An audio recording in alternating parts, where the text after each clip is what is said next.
AMU में Kashmiri research scholar पर हमला, तलबा का एहतिजाज।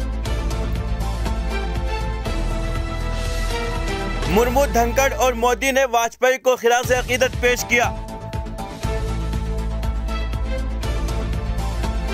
तीसरी मर्तबा पुष्प कमल दहल प्रचंड नेपाल के वज़ीर आज़म मुकर्रर। दूसरे टेस्ट में भारत ने बांग्लादेश को शिकस्त देकर सीरीज जीती। पीएम पैकेज मुलाजिमीन को आर्जी तौर पर जम्मू मुंतकिल करना चाहिए, गुलाम नबी आजाद। अशोक गहलोत ने 150 से जायद एम्बुलेंस गाड़ियों को हरी झंडी दिखाकर रवाना किया। तालिबान ने NGO को खवातीन मुलाजिमीन पर पाबंदी आयद करने का हुक्म दिया।